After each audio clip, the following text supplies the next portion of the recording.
if you watch my mistakes, I think you will understand exactly what you need to do. Hey guys, Alex here. Today I will show how the Game Boy Advance SP powers the console depending on the type of cartridge you're trying to play. The reason why this console differentiates between the cartridges is because it's trying to optimize power consumption so that you get a good battery life. Most of the time when you play the Game Boy Advance cartridges, it will consume more power in comparison to the Game Boy Classic or the Game Boy Color cartridges. In this episode, I will show you how the console can tell which type of cartridge is plugged in and what kind of issues it can cause. So to get started, let's look into the component itself. So then, as you can see, there is right there is a little tab that moves back and forth whenever I press with this metal tool. So this little tab is spring-loaded, and it's similar to the power switch over here, in the sense that there is a plastic component here that has pins attached to it. These pins basically make contact with certain pads on the motherboard, which allows the console to be able to tell how much power the processor and the other components need to draw from the battery. We will take a look under the metal shield of this component in a minute, but basically the relative position of the tab depends on the type of the cartridge you plug. If we take a look at the Game Boy Classic and the Game Boy Advance cartridges from the bottom, like this, you should be able to notice that the Game Boy Advance cartridge right here has a little gap. As you can see, the way that these cartridges go in, the Game Boy Classic one actually pushes that tab forward, while the Game Boy Advance one does not, because there is empty space here. I will also demonstrate if I take an Advance cartridge and plug it into the console in a way that it will provide you an evidence on how the console behaves if it was given the power of the regular Game Boy games, and what will happen when you plug this one in, right? Now, let's get the console ready for demonstration. Currently, the console is connected to the display, so you can see that the cable is connected, right? But there is no battery. And as I want to be able to show you how this looks like without interruptions, I won't be putting the bottom part of the shell on, which means that I won't have access to the battery slot. But there is a quick way to solve that.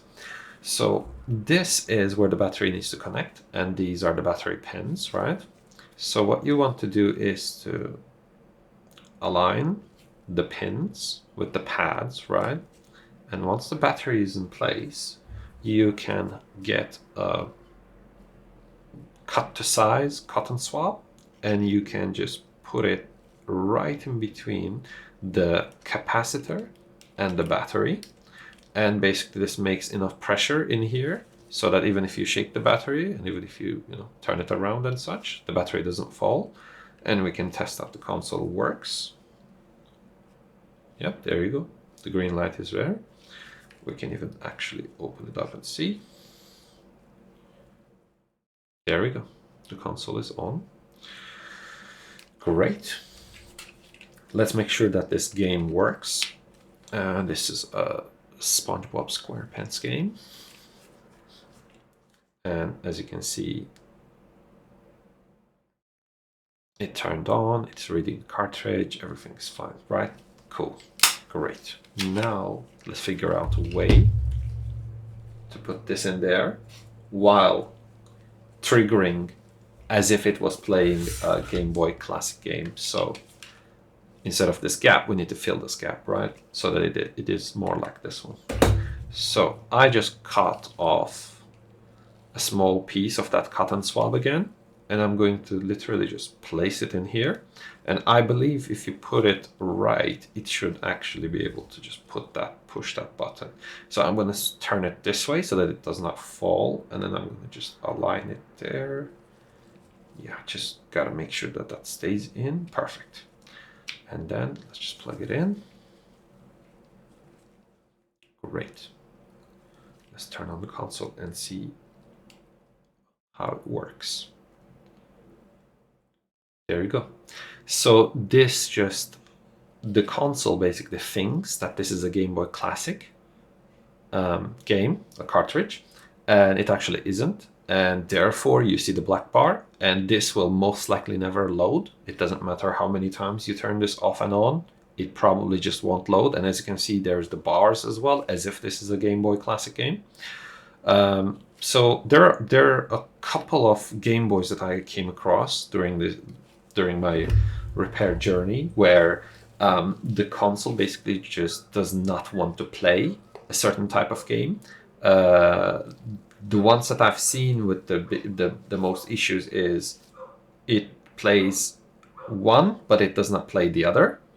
So we're gonna get in under that component, basically under the shield, and we're gonna see how it can be cleaned and how we can verify this. All right, I've just turned on my soldering station, and we will just wait until that heats up. And meanwhile, we're gonna go and apply some flux around the components here. You know what? I think I'm going to use my microscope's base. So I'm just going to raise the microscope. I will not use the tool itself. I just want the base so that in case in which some flux runs over, it does not go onto my desk because it's gonna make it all sticky and such, and I dislike that. So now we have flux all over that place.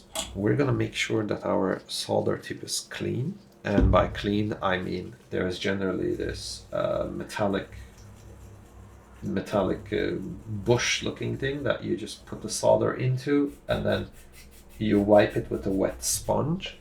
These kind of stations generally come with all the tools that you need.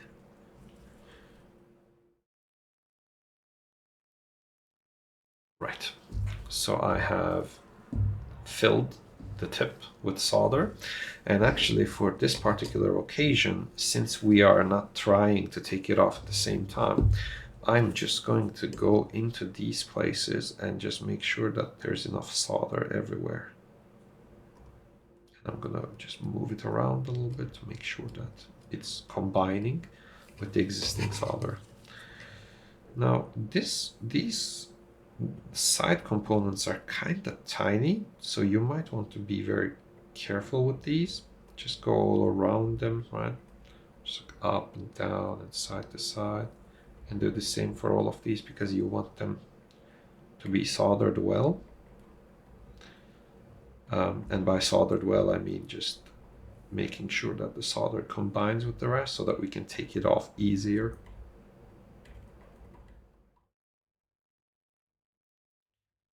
It's going to be a little bit difficult because we have so many points in which the component connects to the board.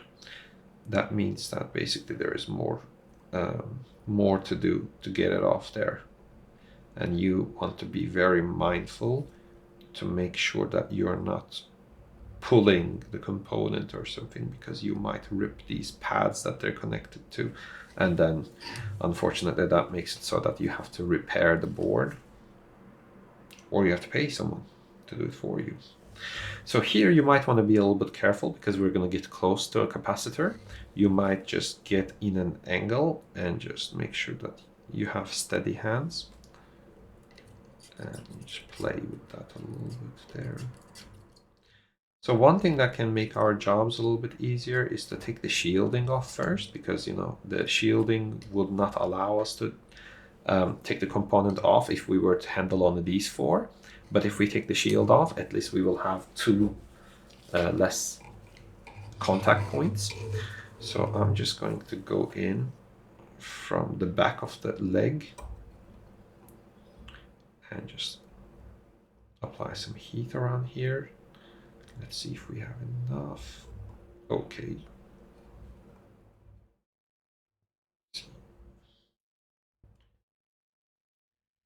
Okay, it seems like I'm melting the solder, but the leg is kind of hidden in the back, so I'm gonna try one more time like this. I'm just trying to go in with my tweezers from the top and try to go under the thing, right? Then apply heat to the solder, and then that should release the leg. Okay, let's try another angle here. Okay, I went with my tweezers exactly at the same spot as I'm desoldering, and I just went behind the leg and I tried to push it upwards or more towards me, let's say, so that the leg comes loose. And that seemed to have worked. So you see the solder does not want to let go of the leg. So these are the things that can happen, right? So we have desoldered the leg technically, but then by the time that we were able to actually pull the leg up, the solder just solidified again, so then it just stayed, right? So that's fine. It's just there's no problems with that. So you can just make sure that these tabs are not connected, and then you can go in there with your solder. And yeah, by the way, while I was using my tweezers to do that, the melted, because my assumption is the solder didn't fully get hardened. It was still a little bit liquid, and you can see that it just started sprinkling all over the place. These are they get cleaned very easily because once they solidify, they're just basically bits of metal. So, and they don't really stick that well because there's no flux and stuff for them to attach to, right? But anyway, you can just swipe them off and continue with your day. So I have released the tabs on the corner. Now I'm going to apply a little bit more heat here to release this leg. And there you go. This leg is released. Now we want to do the same thing to the other side. But here we have a little bit less visibility, unfortunately, due to that capacitor. You could take the capacitor off if you wanted to, but that's just a lot more work than you're signing up for. So I'm just going to say that nobody's going to do that. So we can just basically at this point grab the shield and then apply heat and solder from the opposite side, and that should really release the shield. And you can just pull while holding the heat, and perfect. Just make sure that you don't apply heat to the capacitor because it might actually explode. It's not going to be a big explosion, but it might scare you off. So I'm just going to put the shield there. Now this is the component, the way that the component looks like when you have already desoldered the shield. It's unfortunately, I wish that it was like the other component there, where you just like take the shield off and then you can just look inside and such. All right, so now we have these 4 little things left to remove. So the way that we're gonna try to do this is we're gonna apply again generous amount of flux in here, because we want the heat to remain in this area as much as possible, because we have 4 places that we need to desolder at the same time. So they all need to be disconnected at the same time, that 1 millisecond where we're gonna pull the component. Now, that when I say pull, I actually don't mean pull in that way. I mean we're gonna kindly try to take it off, right? So you can again do the same thing, like use a household object to hold the board in place. I have previously done stuff like even this, where I just literally lower the microscope so that the microscope actually applies pressure onto this. And as you can see, once that's done, this one is not lifting anywhere, it's moving with the entire assembly. So let's just try to do that, why not? Well, we have the option. Now, I'm not going to be using these tweezers anymore because they are not really great to hold on to stuff like this and to lift off and such. So we're going to use the tweezers that I showed in my previous video. Oh, gotta go get there. Okay. We're gonna use these ones over here, the ones that apply pressure on. So once I clip this, it basically just stays in there. And you see, I barely hold this thing, like I'm just holding its weight. What I'm gonna try to do is to try to gently lift it while I'm going through these places. And hope that it's gonna work. And if it doesn't, then we're gonna increase our temperature and we're gonna try again. And just to make sure we're not, yeah, okay, we're good.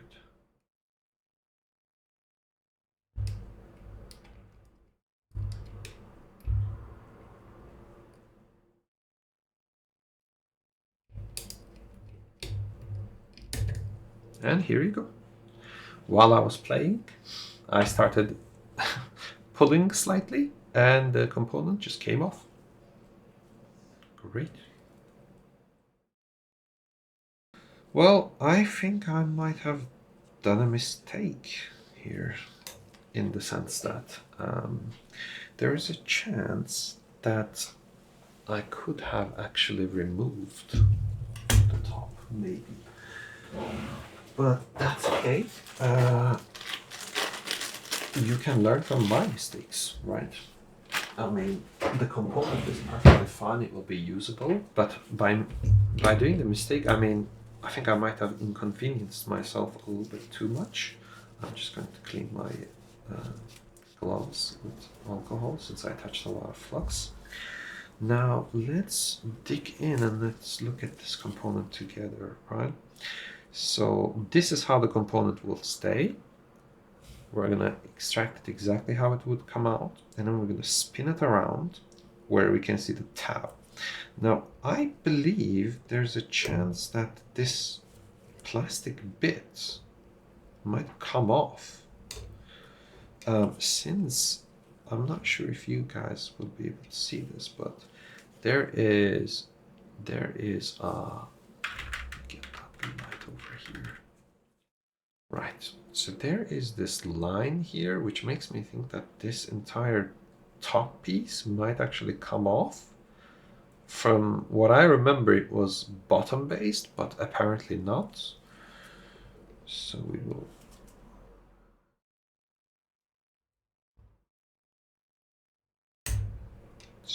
try to get that piece out and see how that will work. I'm gonna take a look at this a little better.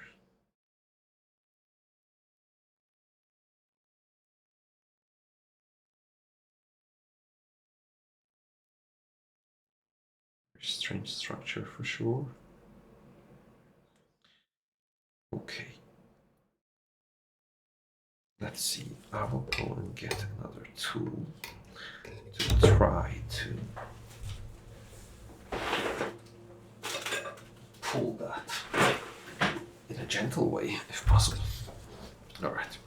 Let's put the component exactly how we extract it, right? So this is how you would take it out of there.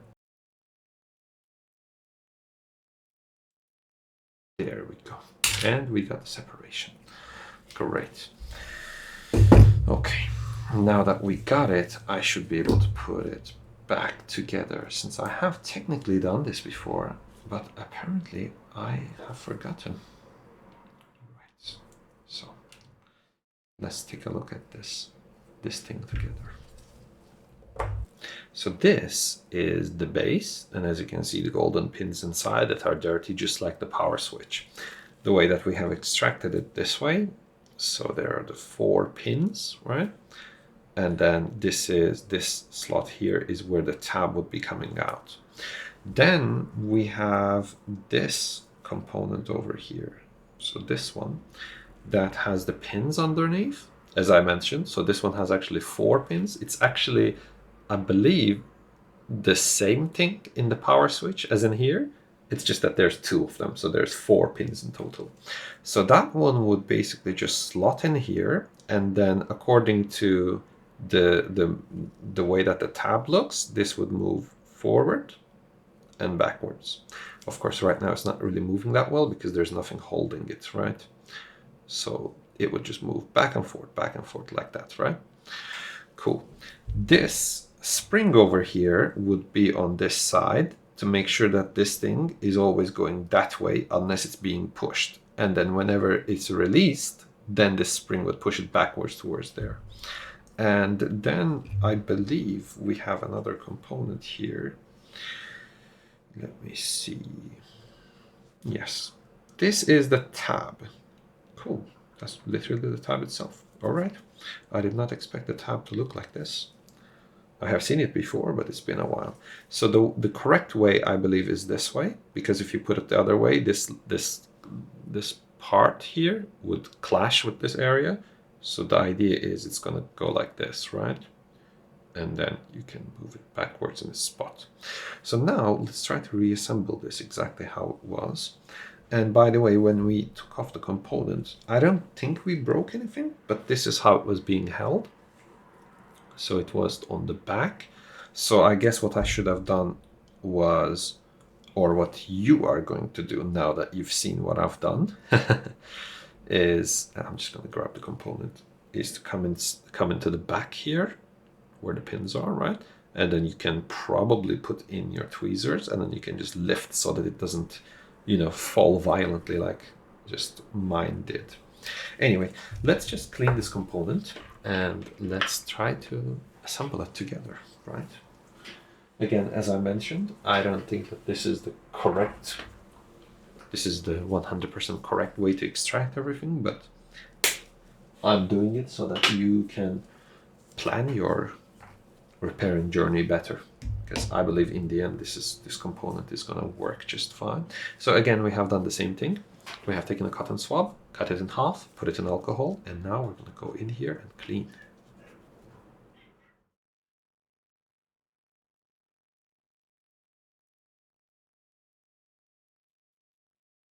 Ooh, well, that's a lot of dirt over there.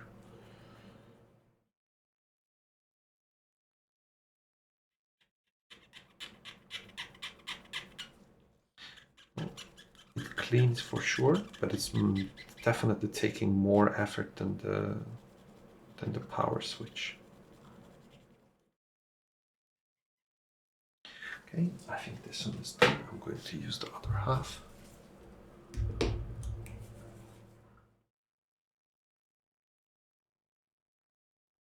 Yeah, there you go. I should probably start taking pictures of these before and after so that I can use them for thumbnails, right? Don't mind me just thinking out loud. Anyway, as you can see, now it is much cleaner. It is definitely not like brand new, but it is much cleaner. Okay, it has flux all over it, so it's getting my hands all dirty and such. So I'm going to use the alcohol on some disc pads and then just rub my fingers against the alcohol so it releases the flux. Cool. All right. Just put the spring back in here, and so that, you know, this thing can move back and forth, and there's nothing in here, right? You can put this tab back properly how it's supposed to be, which is this way, I believe.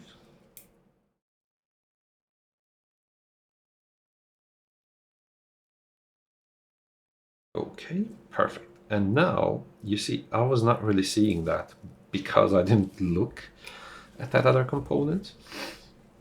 So the top piece actually has this little piece, and you can even see that that probably is for grabbing this. Is that some dirt? Yeah, that's some dirt. So this little plastic piece is for grabbing, so going in the middle of that spring. So what you want to do is to take this entire assembly as is, and then you want to put the top first, like this, and then close it and slide. And once you slide and close it, that plastic should go inside the spring, and let's test it. Yes, there is resistance and it's coming back. There you go. All right, so what this means is that you actually don't need to desolder all 4 of these. So I hope you stayed tuned until the end of the video, because this would be a big surprise for you. But either way, that means that this could be done while it was on the board. So then you would just basically just go back in here and you would resolder this component. Now I'm gonna go and clean my hands one more time, because I have been touching that component like there is no tomorrow. And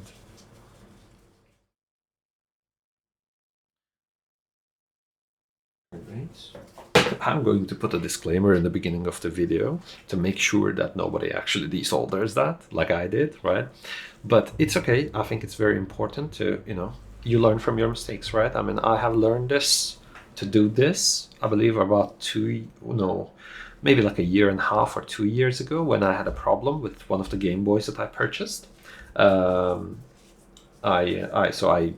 purchased, used Game Boy consoles, and then I either repair them, either mod them, and then I resell. This is something that I do as a hobby. And one of the motherboards that I purchased had this problem, and I have done this, but I remember something else entirely. So don't be like me. Don't trust yourself too much when it comes to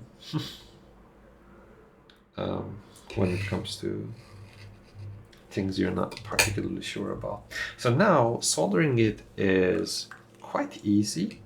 You just basically put flux all over the place again. Again, you want to be generous, but you also don't want to put too much, because if you put too much, then it might actually, just as we've seen earlier, it might go in between those pins and the board itself, and that would not be good, because then you would not have good connections, right? So we're going to use a metal piece, tweezers, metal piece. Then apply pressure on this component, and while applying pressure, you're going to just start soldering things. You don't want to solder anything else, only these 4 over here. And you will notice that as you are soldering, the component will go a little bit lower and lower and lower and closer to the board. And if you do it properly, you should be able to sit it exactly how it used to be. Well, I mean, how it used to be is required here, because you want to be able to put your cartridges in, and it should be at the same level. As you can see right now, it is at the same level. So if a cartridge would go in, I'm not going to put a cartridge right now. I want to clean first, because you might just get the cartridge all filled with flux and dirt and such. So I'm just going to get the alcohol in there. And by the way, while you're cleaning flux, you always want to be spinning this thing around, because otherwise you're just spreading the flux. So after you use one side and you feel like it's dirty enough, go and apply some alcohol to the other side, and then use that side as well. Now, I guess one of the things that could happen is, if you don't solder these things properly, then they will not touch the correct spots, and it doesn't matter where the tab is, the pins are not going to make the connection well. So you're gonna basically, it doesn't matter what you do, it will be always in the same position. So you definitely want to solder those things well. Before I put this shield, I think this is already solid enough. I don't think that it's gonna come out. I'm going to just take the display, and I'm going to connect this entire assembly again, because I would like to test one game. But before I test the game, I need to make sure that everything's still working as it's supposed to. Perfect, so the display has been connected. Now we're going to get the battery. And again, same technique. You just put in the battery, and then you get one of these cotton swabs and put it in between that and the capacitor. And that makes it so that the battery will stay. Now, while holding the motherboard, unlike me, you want to turn on the console. There we go. So we have the console still working as it should. Now let's try both of these games again. to see how they will work. So we have the Game Boy game. I'm putting that in. This is the one where it's supposed to play with the bars around. And as you can see, it scanned the game. So it's holding it well. There we go. The game's on. That's good enough for me. Now the real question is this one over here. Will that work as well? Yes, it will. Okay, that means that I have soldered these 4 pieces here, these 4 tabs well, and the spring mechanism definitely works. Cool. Now let's get this display out. Cool. I got that out. Wait. Now let's put back the shield. So it would go, these are the tabs that it's supposed to attach to, which are on the opposite side. So I'm going to put it this way. And of course it flied away. How could it not?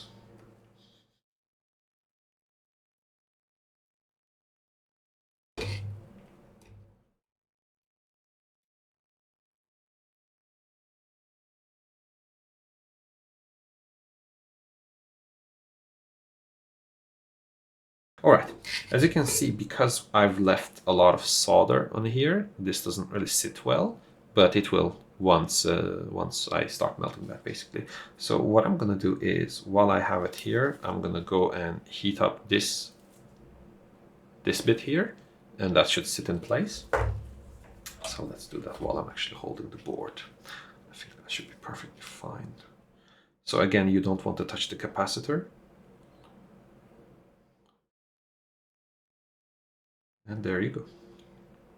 It's already set in place. Again, right now I'm holding this metal bit while I'm soldering. That's very dangerous to do because you will heat up that metal bit and then it's gonna, burn your finger. But if you're quick enough, if you have dexterity, you can do it just like me, or however you prefer. There you go. It's melting and it's done.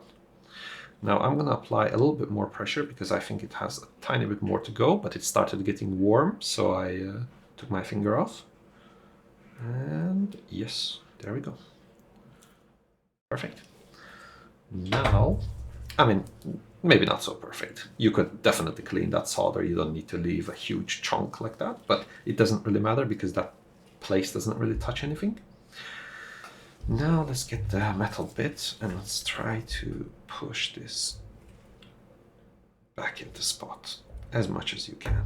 The main idea is that if it goes in there, it provides some structural integrity. And there we go. That's pretty much all I can do. Great. Now let's clean this. We know for a fact that the solder worked perfectly fine. And you've got to see me fail and succeed at the same time, I guess. I mean, it is still a success story, but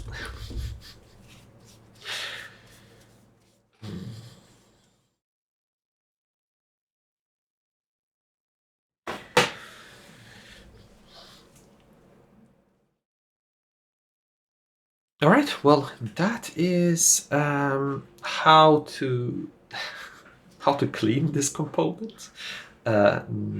So don't do what I did. Just basically take this shield off. Do not desolder the component, right? And once you take the shielding off, from this angle, you should be able to get in with your tweezers and remove that component. Or even better, you could most likely just put your finger on top of that little plastic piece over there, and then you could just slide it towards one direction, either there, either here. And once you slide, it should be able to come off. When you do that, I would highly recommend to put like your finger over it or something, because that spring might just jump out. And if it does jump out, you might lose it. And if you lose it, it's going to be a big problem, because this mechanism needs that spring. It will not function without it, right? But again, if you watch my mistakes, I think you will understand exactly what you need to do. So yes, hope you enjoyed the video, and see you again next time.